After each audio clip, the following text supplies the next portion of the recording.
लाओ बेटा, लाओ बेटा। अब क्या पता आएंगे कि नहीं आएंगे, नहीं आएंगी तभी नहीं आई अभी तक, कहीं गई होंगी मेरे को लग रहा, आज जिम ले जाना है कहीं पे। फिर यार क्या हो गया, तो 24 को फिर तो यार छुट्टी रखनी पड़ती दिखती है मेरे को। बेटा देखो एक्सरसाइज है 6.2, तो 6.2 का मतलब है 6.1 से आपको कोई लेना देना नहीं है उसका, ठीक है ना। 6.2 अलग है, 6.1 जिसने नहीं पढ़ी है तो भी कोई दिक्कत नहीं, पढ़ी है तो भी दिक्कत नहीं, समझने में उसको कोई प्रॉब्लम नहीं आएगी, बात ये है। हाँ भाई पीछे, हेलो, मैं क्या बोल रहा हूँ, मैं ये बोल रहा हूँ कि अपन एक्सरसाइज स्टार्ट कर रहे हैं 6.2, 6.1 कल हो चुकी है, तो जिसने 6.1 पढ़ी है अच्छी बात है, नहीं पढ़ी है तो उसका 6.2 से कोई लेना देना नहीं है। 6.2 में कुछ अलग है, तो वो अलग वाला चलते हैं। अब 6.2 से पहले एक प्रमेय आती है, प्रमेय 6.1, क्या नाम है, प्रमेय 6.1, जिसका नाम है थेल्स प्रमेय। कौन सी प्रमेय बेटा, आती है क्या आपको, नहीं आती, लेकिन बोर्ड एग्जाम में आएगी, है ना। नहीं आती है कोई बात नहीं, अब सीख लेना, बोर्ड एग्जाम में आती है मतलब आती है, हर साल रिपीट होती है, कभी कभी छूट जाए तो छूट जाए, वरना हर साल आने वाला क्वेश्चन है थेल्स प्रमेय का, ठीक है ना। और थेल्स प्रमेय से संबंधित जितने भी क्वेश्चन है वो सारे लगभग आते हैं। तो अपन पढ़ते हैं सबसे पहले प्रमेय 6.1। अब देखो बेटा,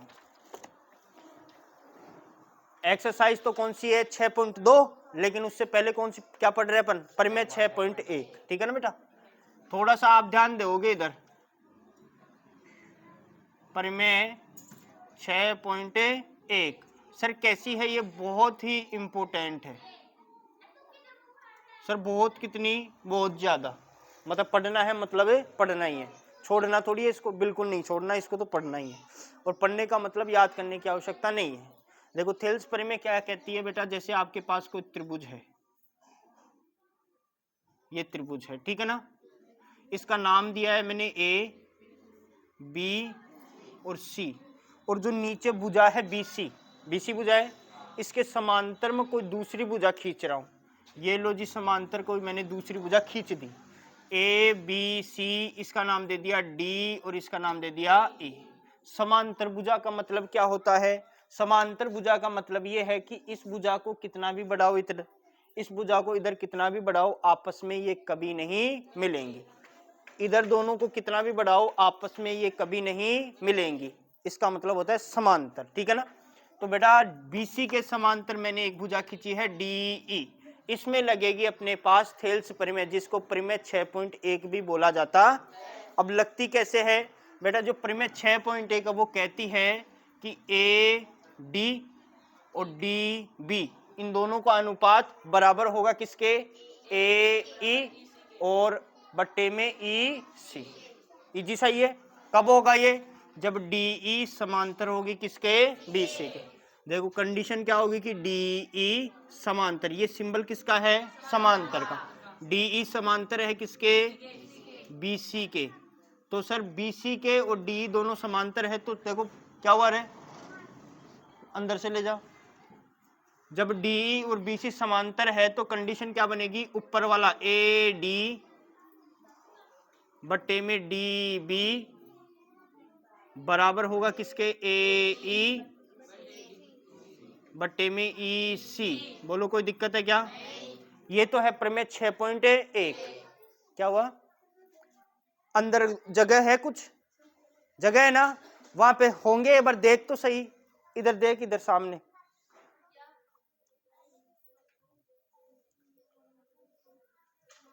ठीक है बेटा। अब ये तो है प्रमेय 6.1, अब एक आती है प्रमेय 6.2। अब 6.2 में क्या आता है, इसका उल्टा आता है, जैसे प्रमेय 6.1 में तो क्या देगा अपने को, इतनी सी कंडीशन देगा ये वाली कि बताओ डीई समांतर है बीसी के, तो प्रमेय 6.1 के अनुसार इसको क्या लिखेंगे, तो सर डीई समांतर बीसी है तो प्रमेय 6.1 के अनुसार ए डी अपॉन में डी बी बराबर होगा ए ई अपॉन में ई सी, ठीक है। और प्रमेय 6.2 में क्या देगा, ये नीचे वाला पार्ट देगा और अपने को ऊपर वाला पार्ट लिखना है, सही है। प्रमेय 6.1 में ऊपर वाला पार्ट देगा, नीचे वाला लिखना है, 6.2 में नीचे वाला देगा, ऊपर वाला लिखना है। बोलो कोई दिक्कत? दोनों विपरीत हैं, तो 6.1 आ गई है, तो 6.2 भी हमें आ चुकी है।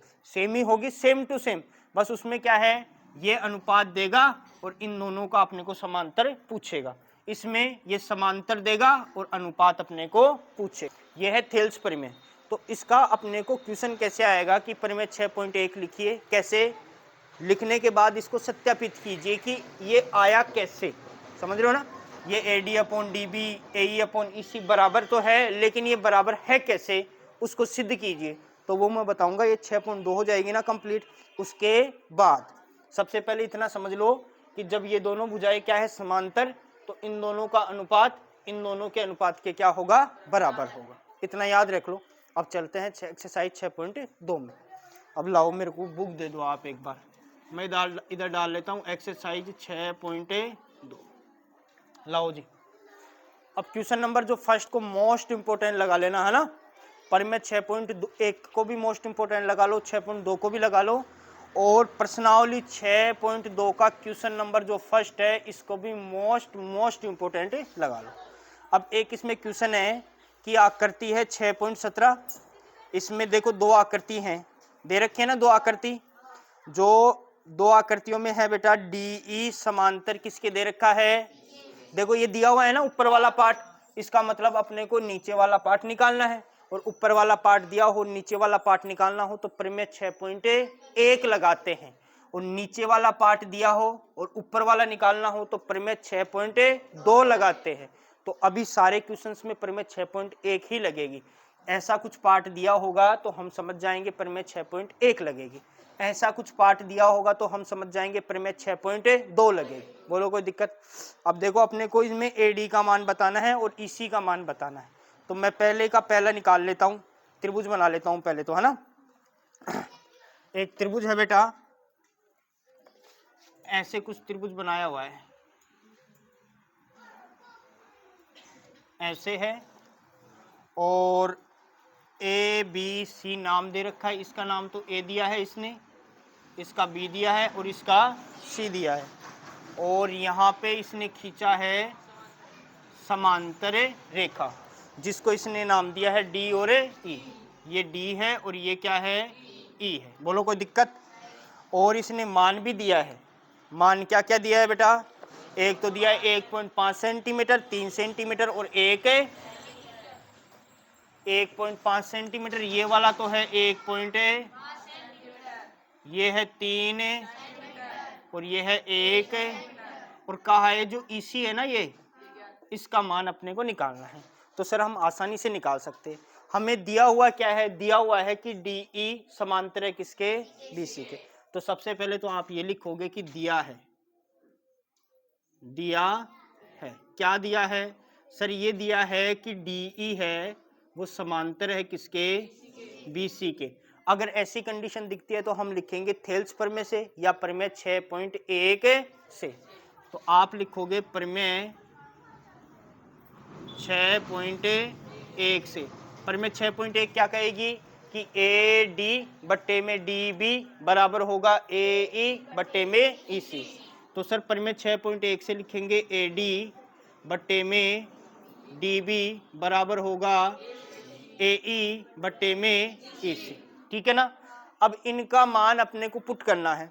यहाँ पे AD है ना, तो सर AD का मान कितना है, 1.5।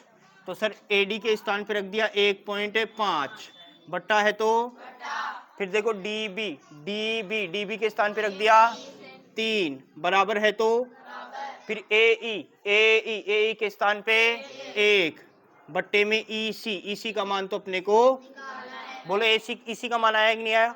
अब देखो बेटा ये 1.5 सेंटीमीटर है, 3 सेंटीमीटर है और 1 सेंटीमीटर। सेंटीमीटर से सेंटीमीटर कट जाएगा, इधर 1 सेंटीमीटर बचेगा तो आंसर सेंटीमीटर में आएगा। कोई कहे सेंटीमीटर नहीं लगेगा तो आपको उनकी बातों में नहीं आना है ना। समझ गए ना? कौन कह सकता है, पता चल गया होगा। हाँ अब देखो आप यहां से काटो बेटा, देखो ये 1.5 और 1.5 का दुगना कितना होता है, 3। तो 1.5 एकम 1.5 और 1.5 दूना, सही है। अब देखो जब भी बट्टे में संख्या आए दोनों के बीच में बराबर का चिन्ह हो तो क्रॉस मल्टीप्लाई करते हैं। वज्र गुणा करते हैं। वज्र गुणे का मतलब नीचे वाली संख्या ऊपर वाली संख्या से क्या हो जाती है, गुणा। मतलब EC गुणा होगी किससे, 1 से। और जब भी किसी संख्या को 1 से गुणा करते हैं तो वही संख्या फिर से, तो सर EC को गुणा करेंगे 1 से तो क्या आएगा, बराबर 2 को 1 से 2 एकम, और इस 1 के साथ क्या बचा हुआ है, सेंटीमीटर। अब लोग कहेंगे सेंटीमीटर नहीं आएगा, लेकिन अपने को लगाना है, किसी की बहकावे में नहीं आना है, नहीं आधा नंबर खो बैठोगे, समझ गए ना। अपने को तो लगाना है, ये नहीं लगाओगे तो आधा नंबर कैंसिल, और कैंसिल तो 100 की जगह 99.99, 99 की जगह 98.5, समझ गए ना। तो अपने को सेंटीमीटर लगाना है, तो इसी का मान आ गया कि नहीं। अब इसकी देखो, ये तो है क्वेश्चन नंबर फर्स्ट का कौन सा, अब इसी का सेकंड करते हैं अपन, है ना। लाओ बुक दे दीजिए मेरे को, मैं देखो डायग्राम बना लेता हूं एक बार, है ना। देखो ऐसा कुछ त्रिभुज दे रखा है, ध्यान देना इधर।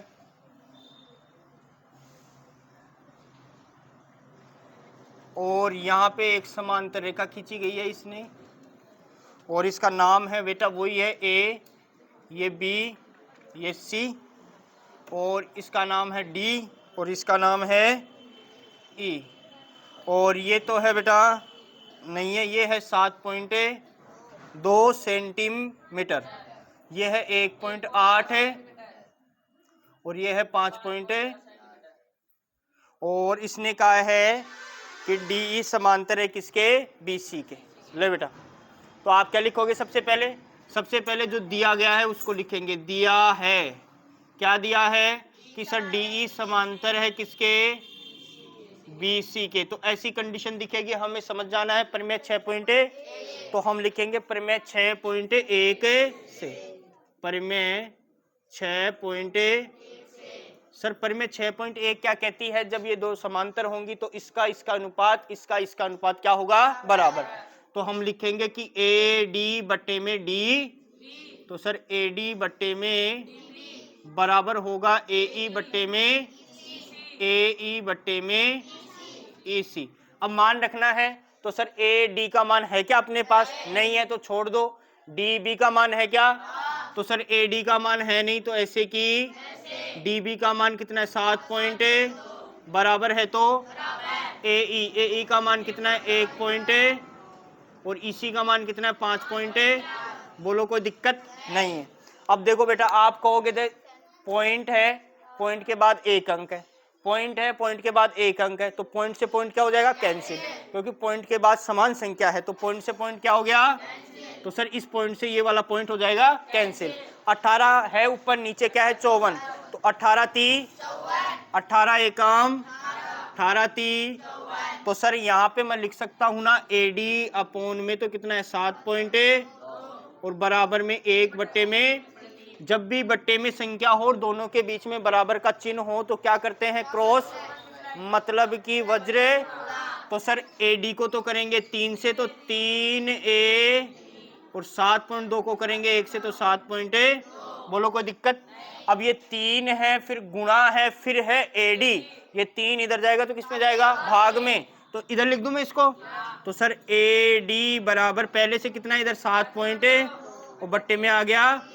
अब 3 का देखो, पहले तो टेबल ये डेसिमल हटा लो, पॉइंट हटाया, तो बेटा पॉइंट के बाद एक अंक है तो 1 0 लगाएंगे, 2 अंक होंगे तो 2 0, तो 1 0 किस में आता है, 10 में, ठीक है। अब देखो 3 से काटो 72 को, देखो काटते हैं, 3 एकम, और देखो साथ में देंगे 3 दूना 6, यहाँ पे बचेगा कितना, 1 के साथ उतारेंगे 2, 1 और 2 हो गया 12, 3 चौक, अब नीचे 1 10 है ना, 10 का मतलब एक अंक छोड़ के क्या लगा दो, मतलब AD का मान आ गया सर 2.4, क्या सर कोई कहेगा नहीं लगाना तो हम मानेंगे क्या, हम बिल्कुल भी नहीं मानेंगे, हमें लगाना है, मतलब है लगाना, छाप लो।